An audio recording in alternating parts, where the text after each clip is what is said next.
Halo semua, selamat datang di saluran naskah tengah malam. Di saluran ini kita akan mendengarkan sebuah cerita dari beberapa sumber yang beredar. Pada kesempatan malam ini, saya akan membawakan sebuah cerita dengan judul Jin Penunggu Sumur di Pondok Pesantren yang dituliskan oleh Malik Ibnu Zaman. Untuk itu, jangan lupa menutup pintu, matikan lampu, dan tarik selimutmu. Saya tumbuh besar di lingkungan keluarga nenek dari pihak ibu. Maka otomatis saya sering berinteraksi dengan keluarga besar nenek. Nenek sendiri anak kedua dari 11 bersaudara. Di mana dari 11 bersaudara tersebut, 4 diantaranya laki-laki. Sebut saja namanya Mat, Wir, Abu, dan Ari. Saya memanggil mereka dengan panggilan Mbah. Keempat adik nenek tersebut lulusan pondok pesantren di Jawa Timur. Ari mondok di tempat yang sama dengan Mat. Abu mondok di tempat yang sama dengan Wir. Meskipun berbeda, tapi masih satu kota yang sama. Menurut cerita dari para kerabat, Wir itu bisa melihat hantu. Begitulah cerita yang aku dengar semasa kecil. Cerita yang masih aku ingat hingga sekarang adalah pengalaman Wir bertemu dengan wewe gombel di pohon rambutan samping musola. Wewe gombel tersebut berbeda dengan wewe gombel pada umumnya, sebab jalannya mundur. Dibandingkan dengan saudara nenek yang lain, Wir ini pendiam orangnya. Meskipun pendiam, ia dikenal pemberani. Tempat angker di desa pernah dikunjunginya pada malam hari. Nah, ia memiliki hobi memancing. Saking pemberaninya, sungai-sungai yang dikenal angker didatanginya, tentu saja dengan tujuan memancing ikan. Menurut penuturan nenek, Wir ini sewaktu di pondok pesantren juga senang mancing di Sungai Berantas.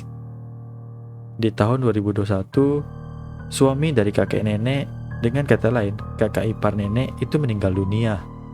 Seperti lazimnya di desa-desa yang namanya tahlilan 40 hari. Tetapi tradisi di keluarga besar saya di hari ke-8 hingga 39 hanya diikuti oleh keluarga besar saja. Selesai tahlilan, dihidangkan makanan dan minuman. Menikmati hidangan tersebut tentu sambil ngobrol. Saya pun ikut obrolan para bapak-bapak, meskipun hanya sekedar menyimak. Pada hari keberapa tahlilan, saya lupa tepatnya. Obrolan membahas berkaitan dengan waktu di pondok pesantren dulu. Adik ipar nenek yang bernama Kapi mengawali cerita bahwa dulu mengirimkan uang untuk anak di pondok itu tidak menggunakan pos, tapi langsung saja datang ke pondok meskipun jaraknya jauh. Di kecamatan tempat saya tinggal, dari dulu memang banyak orang tua yang memilih memondokkan anaknya. Paling banyak dipondokan di Kediri. Mbah Kapi menceritakan bahwa 1 bulan sekali digilir untuk datang ke Kediri membawa titipan uang dari orang tua di rumah. Jadi nanti yang dapat giliran itu mengunjungi pondok-pondok di Kediri untuk menyampaikan titipan itu tadi. Dari sini naik bus, kadang juga naik kereta api. Nginapnya nanti di kamar santri. Terangnya kepada saya yang duduk di sampingnya. Kamar yang ada di pondok pesantren A, di mana para santri tidak ada yang berani tidur di sana. Masih nggak ya? Tanyanya. Kira-kira jinnya masih ingat gak ya sama Kang Wir? Celetuk Mbak Ari kemudian diikuti gelak tawa yang lain. Sudah dirobohkan, berganti bangunan, jawab Mbah Abu.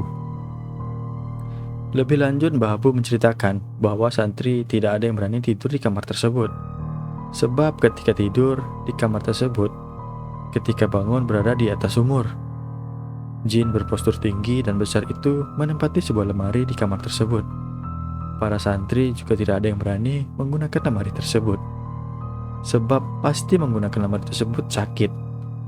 Tetapi Mbah Wir berani tidur di kamar tersebut dan berani menggunakan lemari itu. Mbah Wir mengamini yang diceritakan oleh Mbah Abu. Ia mengungkapkan ia juga pernah dijahili oleh jin tersebut. Mbah Wir menyebut nama jin tersebut, tapi saya lupa nama jinnya. Ketika tidur, ia dipindahkan ke dapur. Kejadian tersebut terjadi ketika Sungai berantas meluap, di mana dapur pasti terendam air. Tapi anehnya, Wir menghapung di air. Awalnya bersahabat baik, terangnya.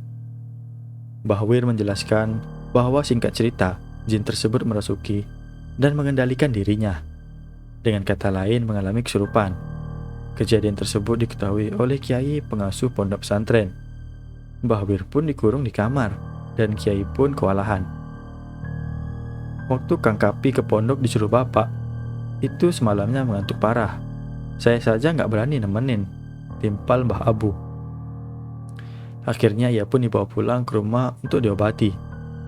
Kiai mengatakan boleh kembali lagi ke pondok jika sudah sembuh. Mbah Wir diobati oleh pamannya, kakak dari ayahnya. Setelah sembuh, ia berangkat lagi ke pondok pesantren. Ia pun naik kereta api menuju Kediri.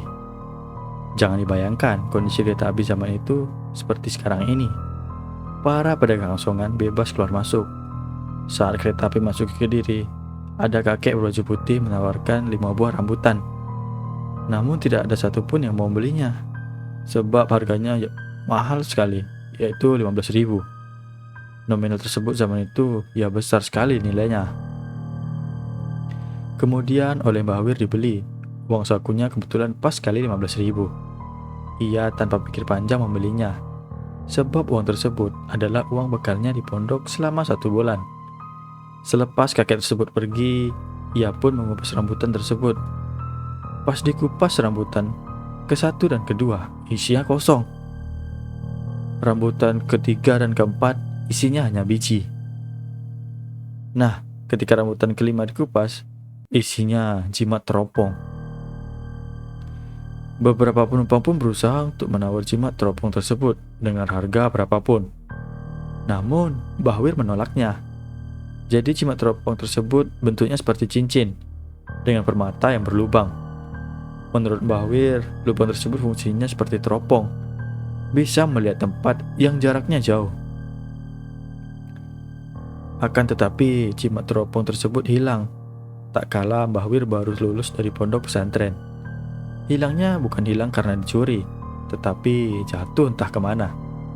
Malam harinya setelah hilang, Mbah Wir dan mimpinya didatangi oleh kakek-kakek berbaju putih. Dalam mimpi tersebut, kakek berbaju putih mengatakan harus puasa 40 hari dengan menu sahur dan berbuka berupa singkong sebesar ibu jari. Maka dengan sendirinya jimat itu akan kembali. Namun Mbah Wir tidak melakukan hal itu. Rumah-rumah di keluarga besar nenek saling berkaitan satu sama lain. Di tengahnya terdapat musola keluarga yang digunakan sebagai kegiatan keagamaan di kampung. Di samping musola terdapat pohon rambutan. Di pohon itulah dihuni oleh wewe gombel yang jalannya mundur. Mbah Wir yang seringkali pulang malam dari memancing sering melihat penampakan hantu tersebut. Selain sosok wewe gombel, pohon rambutan tersebut juga dihuni oleh keluarga kalong wewe yang terdiri dari bapak, ibu, dan anak. Beberapa dari kami pernah ditampaki keluarga kelong wewe tersebut. Uniknya, seringkali kelong wewe tersebut menyerupai manusia. Kelong wewe laki-laki dan kelong wewe bocah menyerupai orang di desa kami, bernama Wihat dan anaknya bernama Reza. Maka dari itu, kami memanggilnya dengan sebutan Kalong Wihat dan Kalong Reza. Sementara itu, Kalong wewe perempuan sering menyerupai kakak nenek. Terkadang, kelong wewe bocah juga menyerupai anak Mbak Abu. Tentu saja, mereka menampakkan diri di tengah malam. Beberapa kerabat yang hendak di musola untuk salat malam sering berpapasan dengan hantu tersebut. Ketika disapa, mereka akan menjawab dengan ehem. Tanda kehadiran mereka dikenali dengan suara sandal basah. Suatu hari saya tidur bersama kakek. Kamar kakek terletak di samping jalan yang bisa dilewati oleh hantu tersebut. Dini hari saya mendengar suara sandal basah. Pas dilihat di jendela, benar saja Kelong Wihat sedang menggendong Kelong Reza.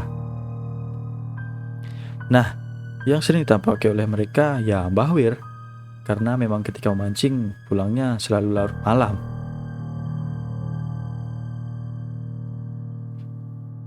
Baiklah, itulah tadi sebuah cerita tentang hantu di pondok pesantren. Semoga kalian semua terhibur dengan cerita singkat pada malam hari ini.